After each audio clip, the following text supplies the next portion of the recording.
Dans les années 80, nous assistons en Amérique du Nord à un développement hallucinant, je dirais, d'un des domaines de l'anthropologie qui va s'appeler Medical Anthropology, qui va donner naissance à une revue au sein de la Society for Medical Anthropology, qui va devenir, dans le AAA, American Anthropological Association, la société la plus importante, à un certain moment avec 2500 membres, et je suppose qu'il y en a encore plus aujourd'hui. Et ce qui veut dire que c'est plus de 20% des anthropologues américains qui prétendent, qui disent que par certains aspects, leur travail anthropologique touche à des questions de santé. J'ai moi-même été l'éditeur international de la revue de la Society for Medical Anthropology, Medical Anthropology Quarterly. J'ai beaucoup suivi les annual meetings, les réunions annuelles de l'Association américaine des anthropologues et participé à de très nombreux ateliers, sessions touchant l'une ou l'autre des thématiques qu'on inscrit au sein de l'anthropologie médicale.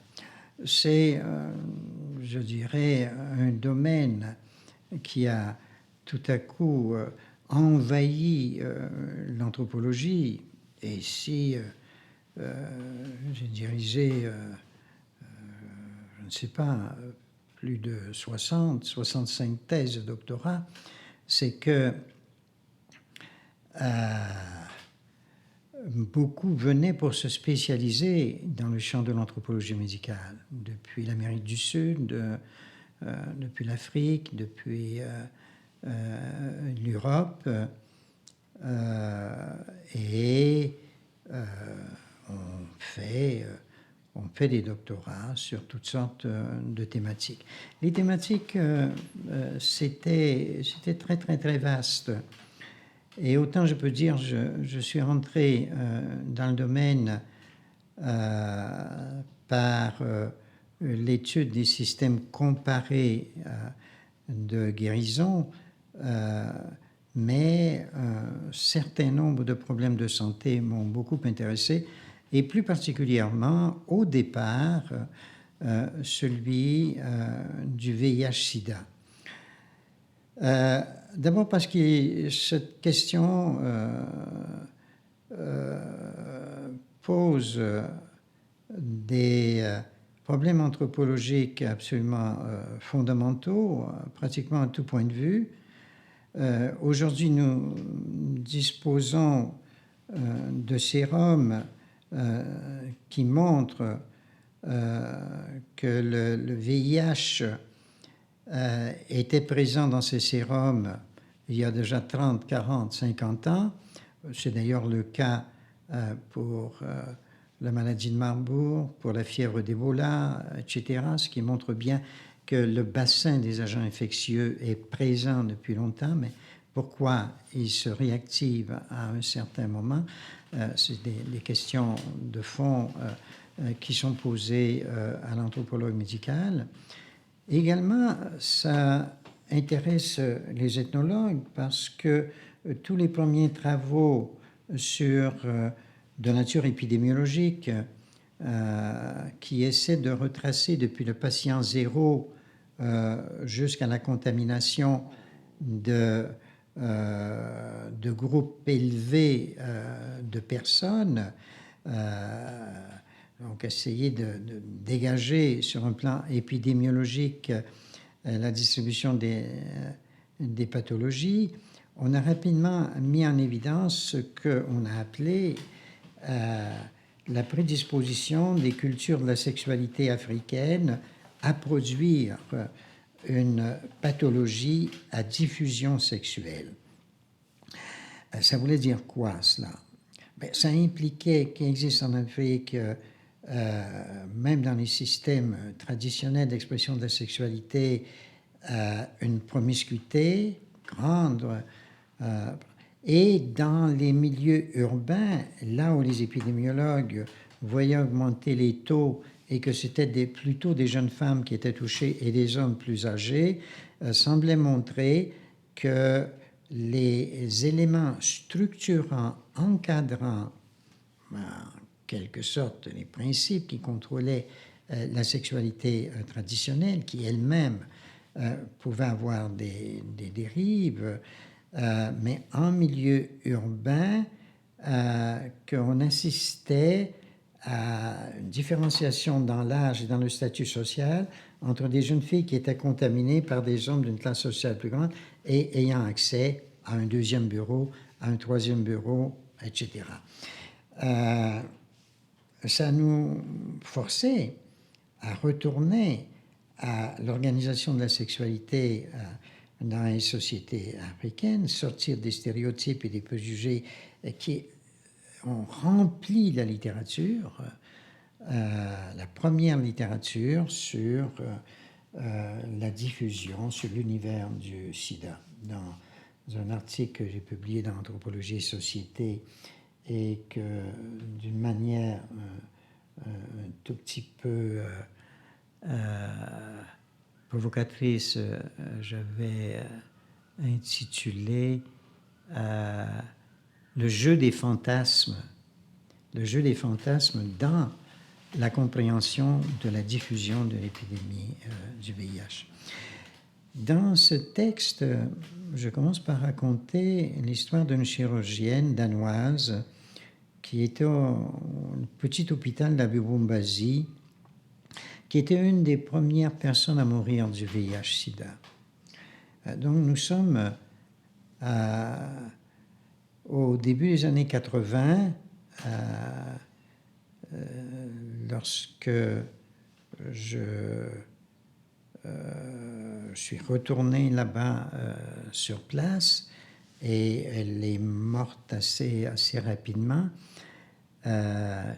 Mais ça permettait de un peu comprendre que les modèles qui étaient mis de l'avant peut-être ne fonctionnaient pas tout à fait pour expliquer l'épidémie, que c'était beaucoup plus complexe que cela, qu'incontestablement la sexualité intervenait, qu'incontestablement la hiérarchie sociale avec abus des jeunes femmes, rentrant dans des réseaux de sexualité, les camionneurs au long cours, les routes où on pouvait suivre parcours, tout ça.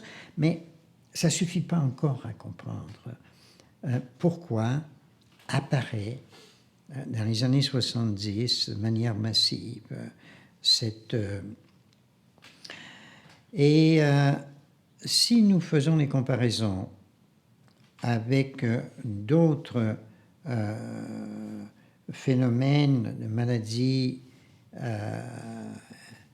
qui endémiques deviennent épidémiques, probablement qu'il y a un concept, et c'est le concept que je développe dans cet article, qui est le concept de la pathocénose. La pathocénose, c'est quoi? C'est que fondamentalement, il y a entre l'ensemble des formes de vie qu'il y a à l'intérieur de notre corps, avec tous les agents microscopiques qui y sont, les autres formes, bactéries, virus, etc., de façon continue,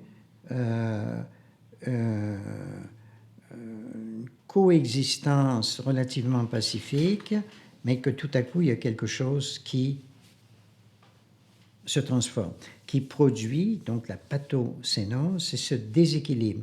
Pourquoi le déséquilibre intervient-il à un moment donné? Eh bien, c'est absolument le grand mystère. Si nous avons pu l'expliquer pour l'épidémie de la peste, les grandes épidémies médiévales de la peste, où nous savons que lorsque les populations de rats ne peuvent plus, en quelque sorte, se contaminer les unes les autres, mordent les humains et contaminent les humains, nous avons pu faire sens de cela. Nous avons pu le comprendre aussi pour davantage d'autres différentes pathologies, entre autres la tuberculose, qui a été une pathologie qui nous a permis beaucoup de réfléchir à pourquoi, en quelque sorte, le système immunitaire, à un moment donné, n'arrive pas à répondre. Face à ces épidémies comme celle-ci, le VIH, au tout début, il y a quelque chose qui s'est passé probablement et qui là a fait démarrer un processus de contagion. Exactement comme l'Ebola. Exactement comme l'Ebola. Lorsque j'étais sur le terrain, et là c'est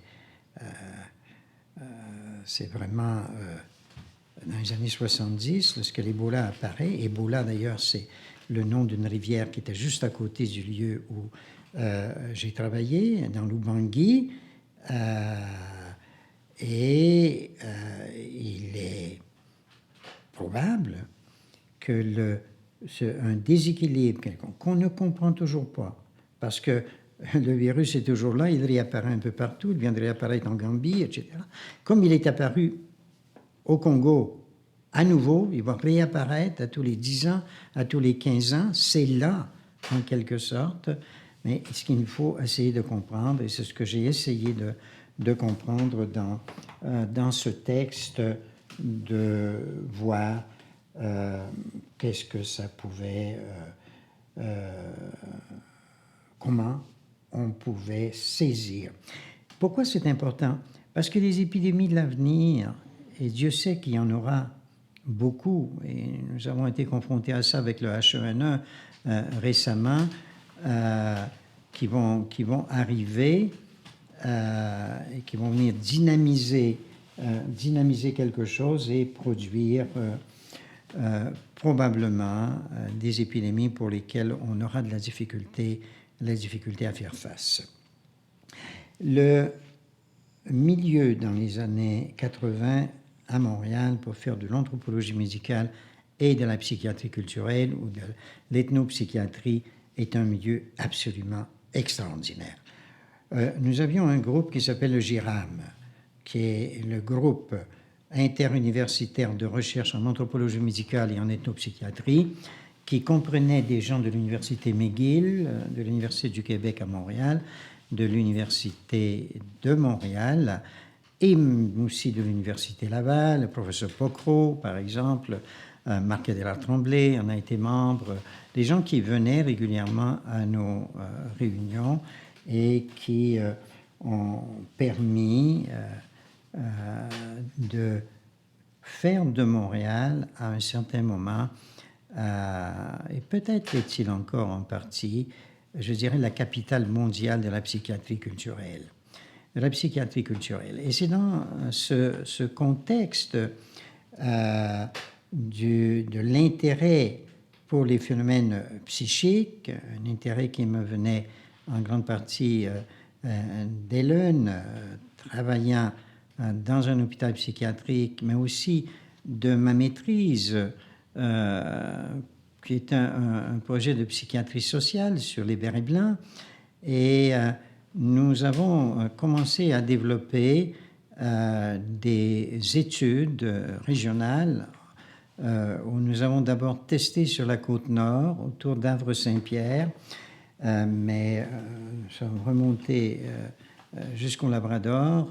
Mais nous avons pris une région, nous avons testé les instruments pour une étude régionale que nous avons menée en Abitibi à partir de villages, une sélection de 6 villages, 2 villages miniers construits sur des mines, véritablement les villes minières, qui nous intéressait, 2 villages forestiers où les usines de transformation du bois et où les travailleurs massivement étaient les travailleurs de la forêt, et 2 villages agroforestiers.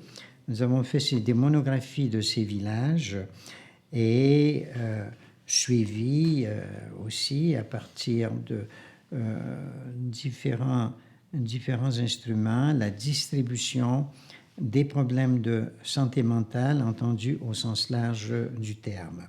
Quand je dis que nous avons mis au point des instruments que nous avions testés avant, ce sont ce qu'on appelle les descriptions comportementales, les behavioral descriptions qu'on utilisait. Nous partions de l'idée que la psychiatrie transculturelle, c'est-à-dire les études comparatives sur les modes de déstructuration du psychisme humain, indiquent, pointent en direction du fait qu'il existe un nombre limité de modalités de déstructuration du psychisme.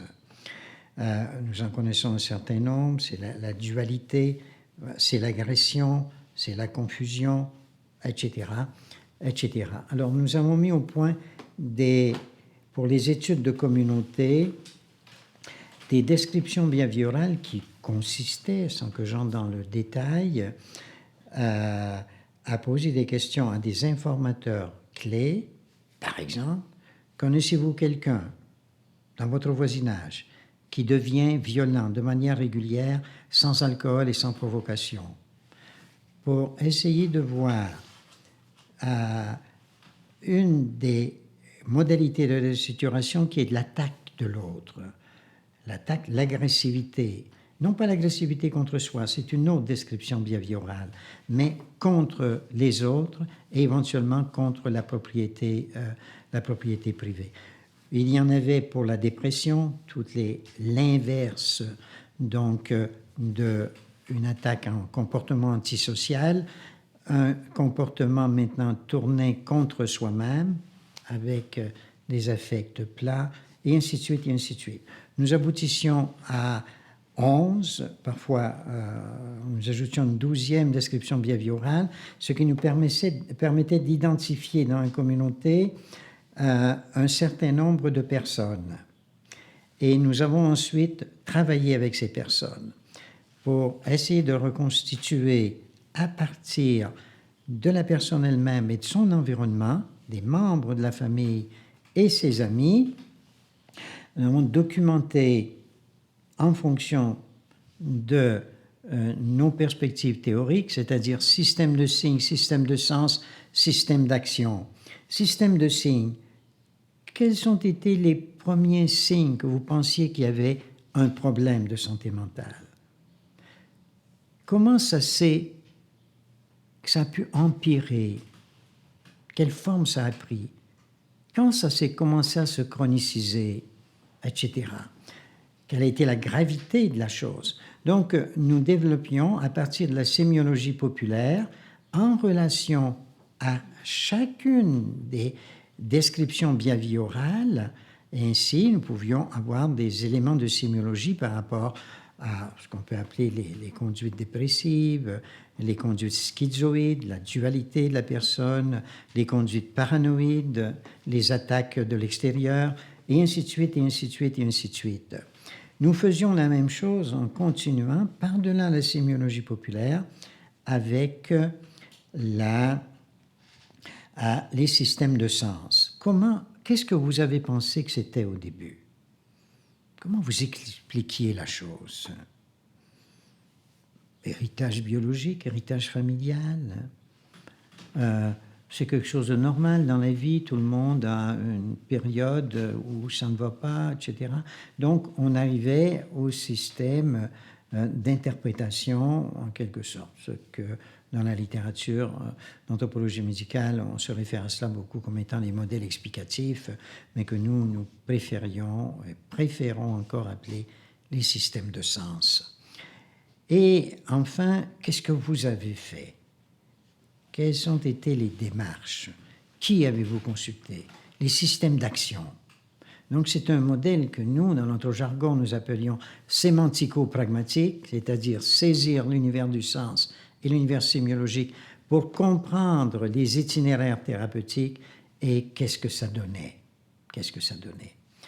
Et après l'étude de nombreux cas, essayer d'articuler ça aux cultures minières, forestières et agroforestières.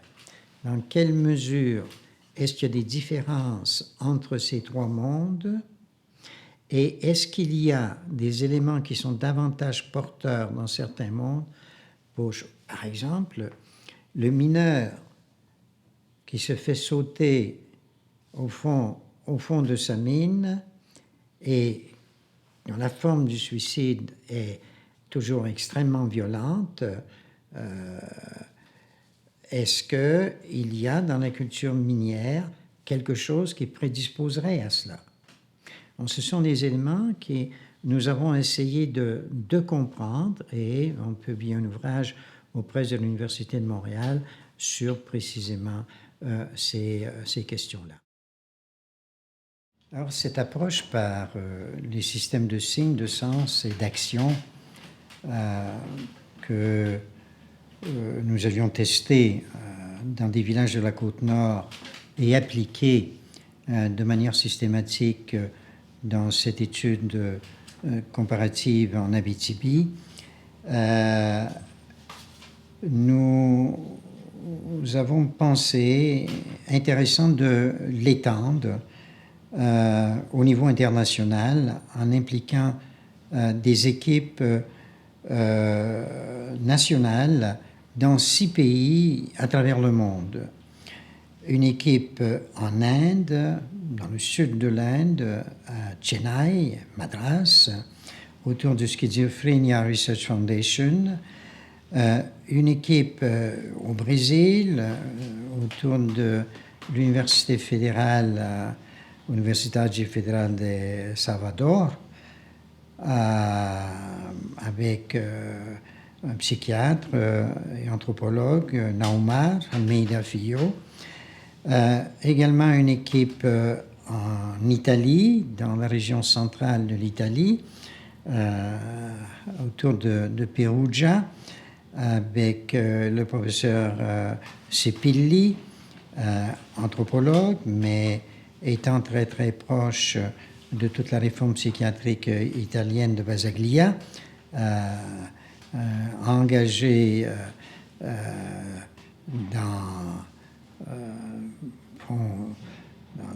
le meilleur, je dirais, de l'anthropologie phénoménologique issue du sud de l'Italie, combinant De Martino avec Gramsci, le communisme soucieux de l'expérience intérieure des personnes, très phénoménologue, donc une équipe italienne formidable.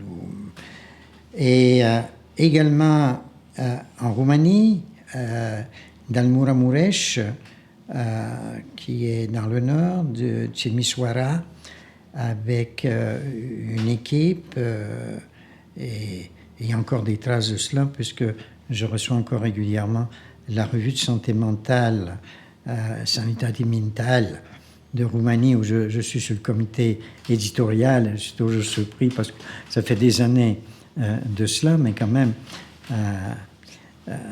ça a apporté quelque chose là. Et puis 2 pays africains, également, nous avions depuis longtemps des collaborations, particulièrement avec la Côte d'Ivoire et le Mali, et des équipes là, psychiatriques et autres. Alors nous avons, ce qui nous intéressait, c'était de voir si les différentes descriptions comportementales généraient à peu près la même quantité de cas. Est-ce que les différentes sociétés utilisaient différemment ce que nous pensions faire le tour de la psychopathologie à partir de nos descriptions? Et si oui, pourquoi? Est-ce qu'il y a quelque chose dans la culture qui pourrait expliquer cela? Et aussi la différenciation. Est-ce qu'on est déprimé partout de la même manière? Est-ce qu'on vit, si on peut dire, la déstructuration psychique par séparation, dualité, à peu près de la même manière? Les attaques, les agressions extérieures, toutes les conduites paranoïdes, à peu près de la même manière, et ainsi de suite, et ainsi de suite.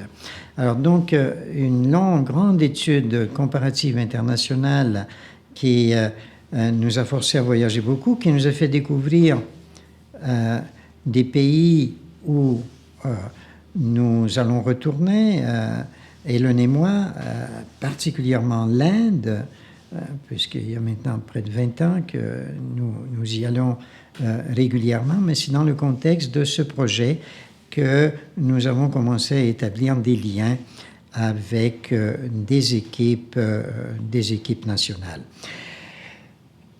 S'il fallait fournir un résultat très très global et vraiment sans entrer dans les détails de cette grande étude comparative internationale, on pourrait dire que on retrouve universellement les mêmes modalités de décompensation psychique.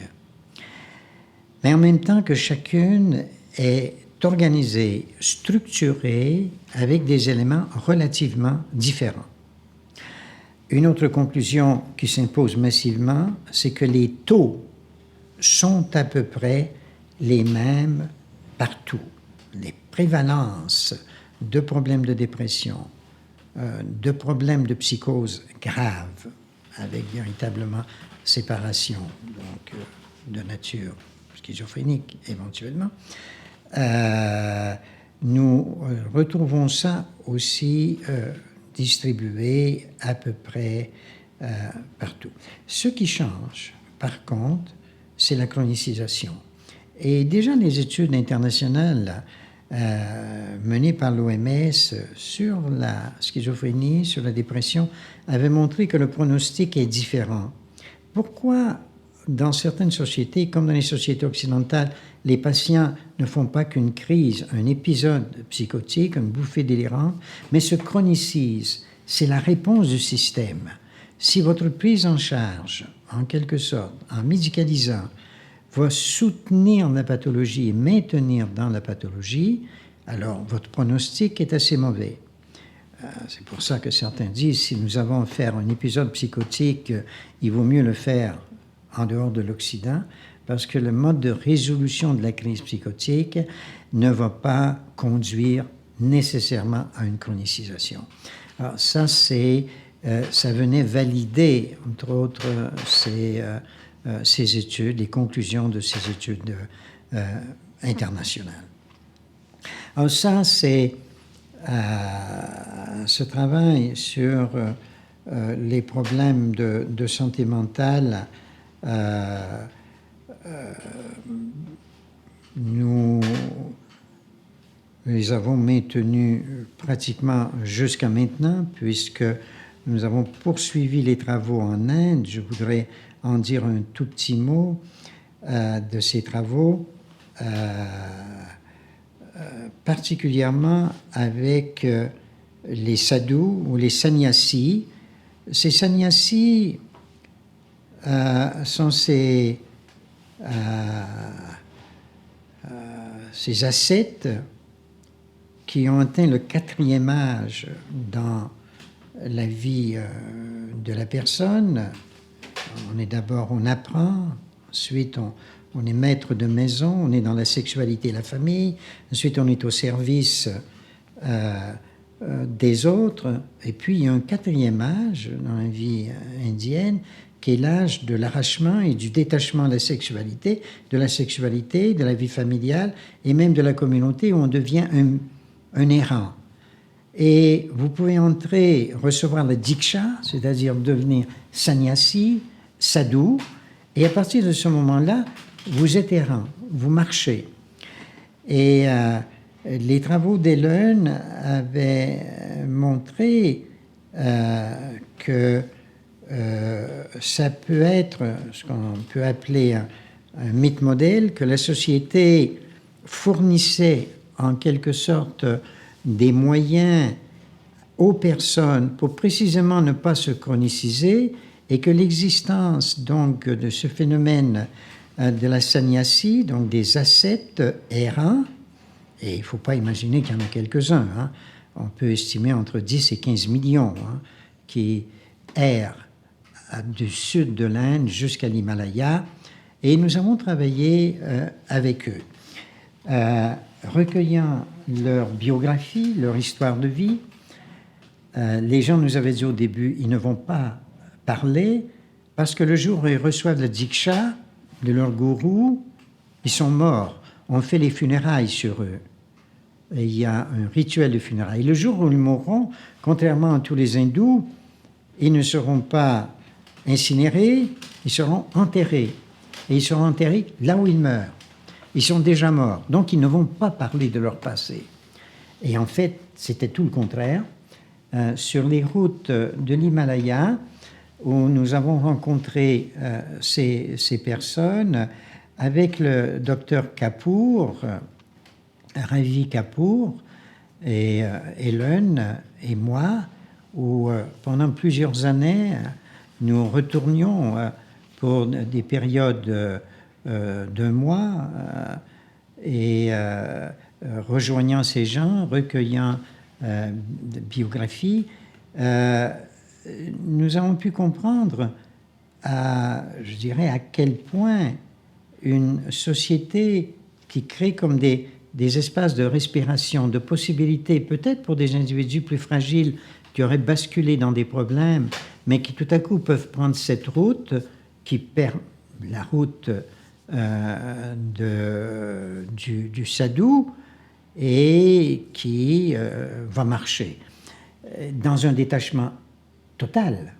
Vous ne pouvez pas rester plus que 2 jours au même endroit, et continuellement vous déplacer, quémander votre nourriture. Vous avez d'ailleurs, vous transportez une casserole avec vous qui est mise sur le bras, les gens vous donnent, ils vous donnent des conseils, et voilà, vous marchez.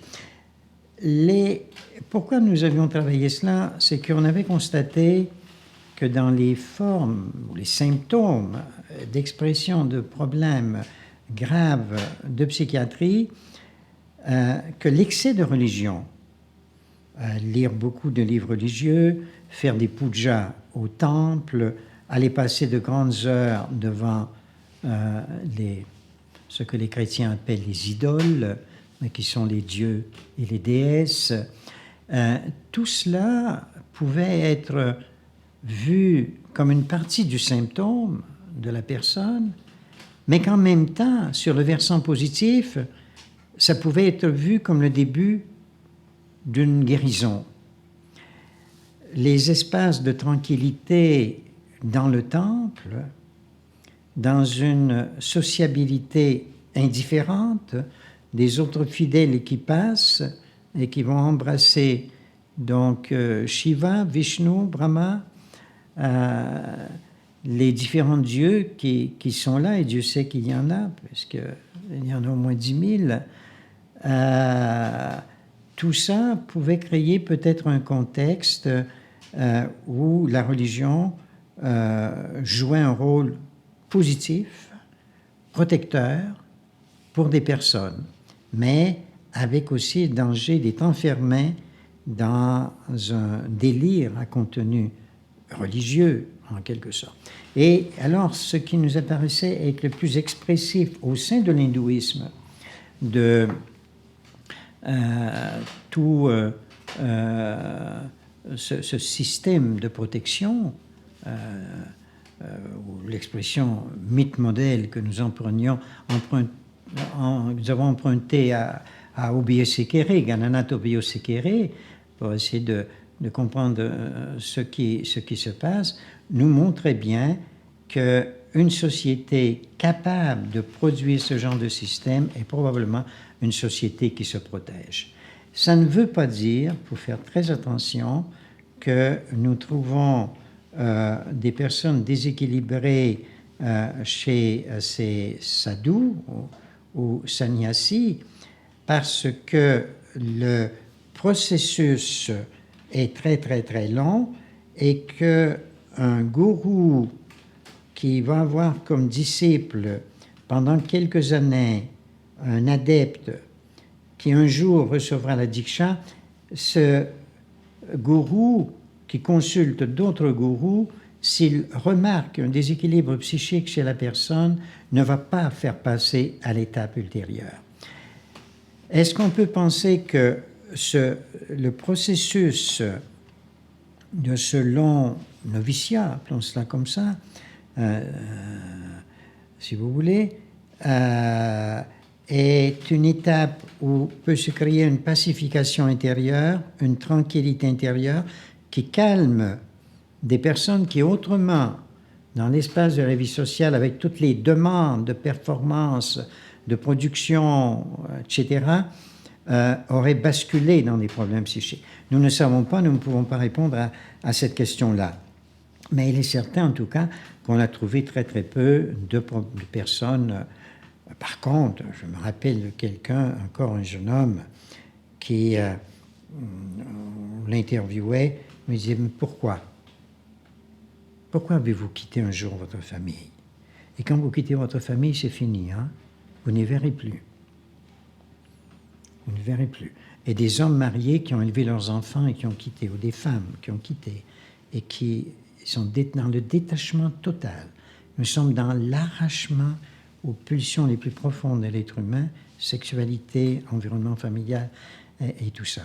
Et il dit, je suis parti pour trouver la paix. L'avez-vous trouvé? Je n'ai pas encore trouvé la paix. Et je continue à marcher. Je continue à marcher. Il faut imaginer des gens qui, à 40 ans, certains ont déjà marché depuis le sud de l'Inde jusqu'à l'Himalaya 2 fois.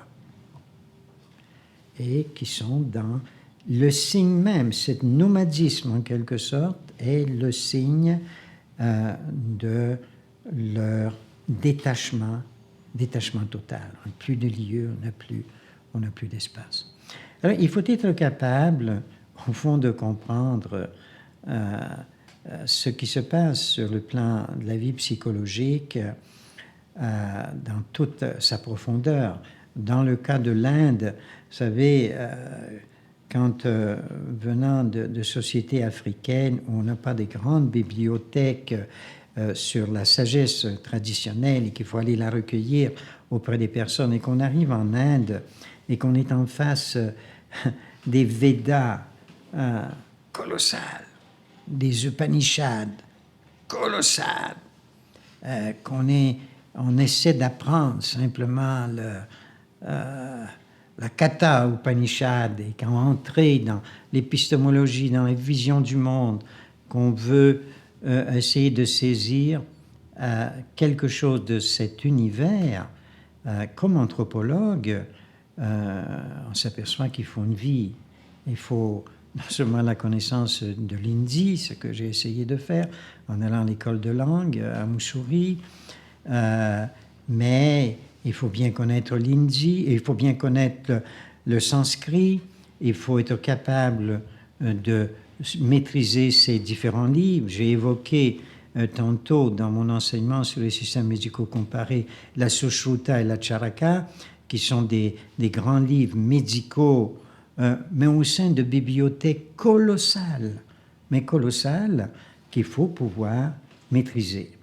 Et quand on a travaillé dans des sociétés, au fond, où le savoir n'a pas été mis dans des traités, on est mal préparé à tout cela. Mais en même temps, c'est absolument fascinant et on se rend bien compte que si on commence à travailler en Inde à 50 ans, qu'on n'arrivera pas à maîtriser la profondeur, la complexité de ce monde.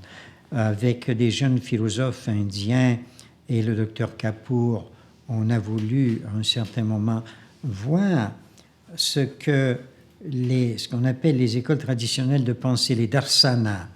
Les grandes darsanas, il y a 5 grandes écoles de pensée traditionnelles qui viennent véritablement de millénaires en arrière, qui ont produit aussi des ouvrages absolument fascinants.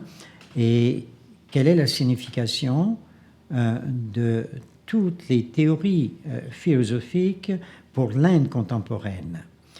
C'est quelque chose d'extrêmement important parce que dans les post-colonial studies, pensons par exemple à Ashish Nandy, un de nos amis, donc, qui est à l'université de Delhi et qui, contrairement à beaucoup de ses compatriotes comme Homi Bhabha, Arjuna Padurai,